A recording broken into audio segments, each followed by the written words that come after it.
সবুজ অরণ্য, পাখির ডানা মেলা শব্দ, নীল আকাশ, দূষণহীন সমুদ্র।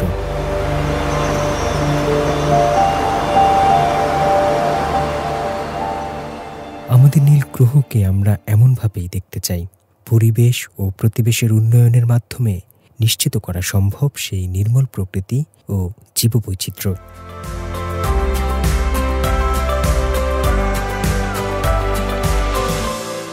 প্রিয় শ্রোতা, মানুষ ও প্রকৃতি অনুষ্ঠান থেকে স্বাগত জানাচ্ছি আমি হোসনে মোবারক সৌরভ।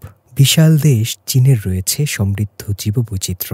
পরিবেশ, বাস্তুতন্ত্র ও জীববৈচিত্র্য সুরক্ষায় নিরলস প্রচেষ্টার ফলে চীনে জীববৈচিত্র্য যেমন বাড়ছে, তেমনি উন্নত হচ্ছে পরিবেশ ও বাস্তুতন্ত্র।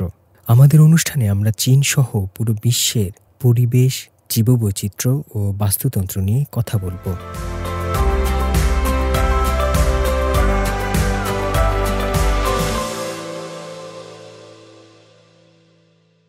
পূর্ব চীনের তংথিং লেকের গভীর বনাঞ্চলে চলছে এক রাজকীয় লড়াই। দুই মিলু হরিণ মুখোমুখি হয়েছে এক রোমাঞ্চকর যুদ্ধে। প্রজনন মৌসুমের এই লড়াই শুধু সিংহাসনের জন্য নয়, বরং প্রাকৃতিক এই পরিবেশে নেতৃত্বের জন্য। জিতবে কে, রাজা না নতুন চ্যালেঞ্জার? চলুন শুনে আসি এই বুনো লড়াইয়ের গল্পটি।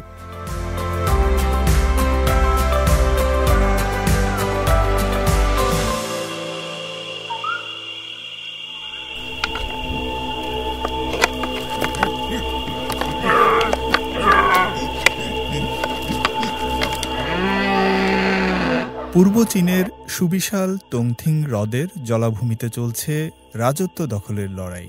প্রকৃতির বুকে নিজেদের স্থান টিকিয়ে রাখার এই সংগ্রাম প্রতি বছরই মে জুন মাসে তীব্র হয়ে ওঠে, যখন মিলু হরিণদের প্রজনন মৌসুম শুরু হয়।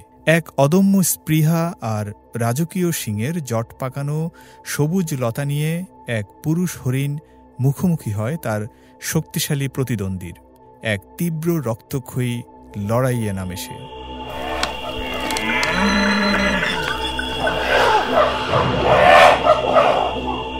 এবারের লড়াই ছিল বর্তমান রাজা, যার বয়স আনুমানিক 6 থেকে 7 বছর, আর তার থেকে 1-2 বছরের ছোট এক তরুণ প্রতিদ্বন্দ্বীর মধ্যে।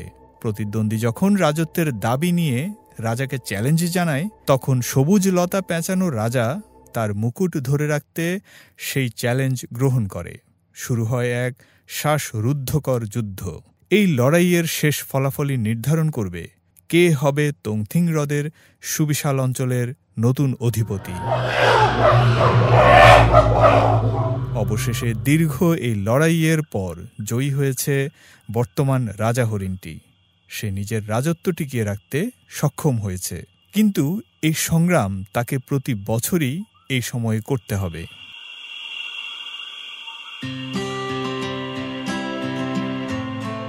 বিজয়ী এই রাজা হরিণটির গলায় বাঁধা ছিল একটি বেইতৌ স্যাটেলাইট ট্র্যাকিং ডিভাইস। গবেষকরা এই ডিভাইসের মাধ্যমে নিয়মিত তার গতিবিধি পর্যবেক্ষণ করতেন। এই যন্ত্র থেকে জানা যায় হরিণটি মূলত আবদ্ধ প্রজনন কেন্দ্র থেকে প্রাকৃতিক পরিবেশে পুনর্বাসিত হয়েছিল। খাঁচাবন্দি জীবন থেকে বন্য পরিবেশে ফিরে আসার পর তার এই প্রতিযোগিতামূলক সাফল্য এটাই প্রমাণ করে যে আগে খাঁচাবন্দি থাকলেও এখন প্রকৃতির সঙ্গে সে দারুণভাবে মানিয়ে নিয়েছে, এক অদম্য যোদ্ধার মতোই। মিলু হরিণ বা পিয়েরে ডেভিডস হরিণ চীনের প্রথম শ্রেণীর সুরক্ষার অধীনে থাকা একটি বিলুপ্তপ্রায় প্রাণী। জলবায়ু পরিবর্তন এবং অতীতে ব্যাপক শিকারের কারণে ছিং রাজবংশের সময় চীনে এই প্রজাতি প্রায় বিলুপ্ত হয়ে গিয়েছিল। তবে 1985 সালে বিদেশ থেকে এই প্রজাতি এনে চীন প্রথমবারের মতো সংরক্ষণ প্রচেষ্টা শুরু করে। দেশের বিভিন্ন প্রকৃতি সংরক্ষণাগারে মিলু হরিণদের পুনর্বাসন করা হয়। এই নিরন্তর সংরক্ষণ প্রচেষ্টার ফলস্বরূপ গত বছরের শেষ নাগাদ চীনে মিলু হরিণের সংখ্যা 14,000-এ গিয়ে দাঁড়িয়েছে। এটি চীনের বন্যপ্রাণী ও প্রকৃতি রক্ষায় একটি বিশাল মাইলফলক হিসেবে বিবেচিত হচ্ছে। অন্যান্য অঞ্চলের তুলনায় তংথিং হ্রদে পুনর্বাসন প্রকল্পের সফলতার হার সবচেয়ে বেশি।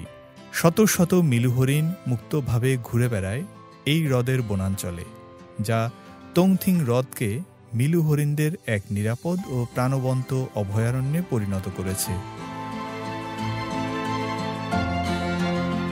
অনেক গবেষক একসময় ধারণা করেছিলেন যে মানুষের তত্ত্বাবধানে জন্ম ও লালন পালন হলে এই হরিণদের বন্য পরিবেশে টিকে থাকা কঠিন হবে, কিন্তু তংথিং হ্রদের এই রাজা হরিণ তাদের সেই ধারণাকে ভুল প্রমাণ করে দিয়েছে।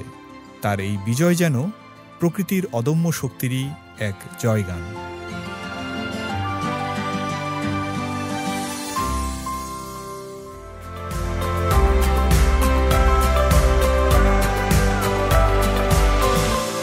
আবার ফিরেছে নর্থ চায়না চিতা।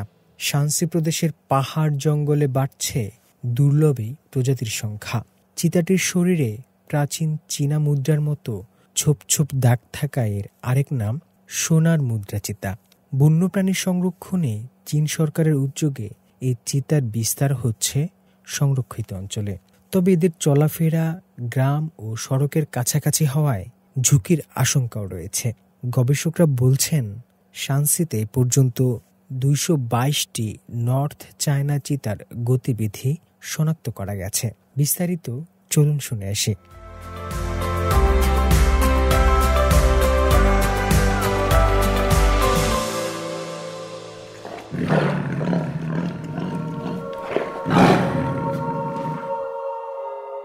নাম তার সোনালী মুদ্রা চিতা, আরেক নাম নর্থ চায়না চিতা।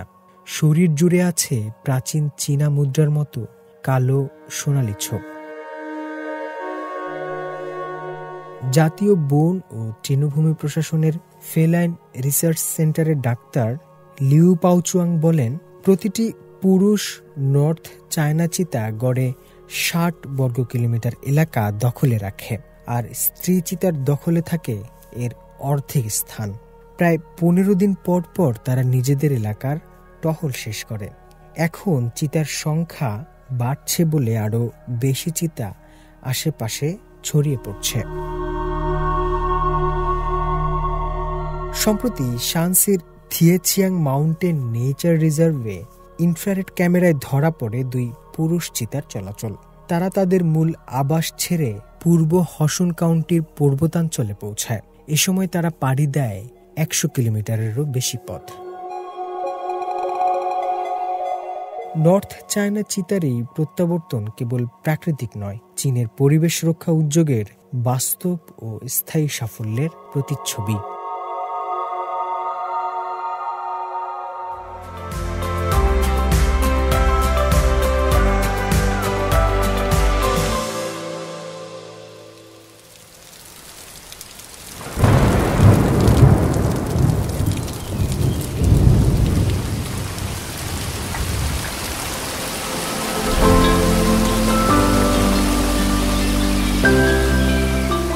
প্রিয় শ্রোতা, আমাদের প্রিয় এই বিশ্বকে বাসযোগ্য করে গড়ে তুলতে আমাদের প্রত্যেকেরই রয়েছে কিছু না কিছু দায়িত্ব। আসুন জীববৈচিত্র্য রক্ষায় আমরা এগিয়ে আসি। এখন বর্ষাকাল, আকাশে কালো মেঘের আনাগোনা, কখনো হালকা কখনো প্রবল বর্ষণ, আর প্রকৃতিতে এক ধরনের সতেজতার আবেশ। এই সময় প্রকৃতি নিজের ঘরকে সাজিয়ে তোলে নতুন করে সবুজের সমারোহে।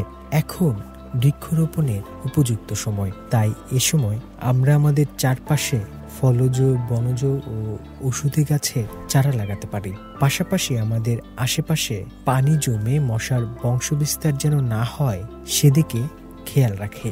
আমাদের এই ছোট ছোট উদ্যোগগুলো হতে পারে আমাদের টেকসই ভবিষ্যতের ছোট্ট একটি ভিত। আজকের মতো এই আহ্বান জানিয়ে বিদায় নিচ্ছি আমি হোসনে মোবারক সৌরভ। আগামী সপ্তাহে আবারও কথা হবে। সে পর্যন্ত ভালো থাকুন, সুস্থ থাকুন। চাই চিয়েন।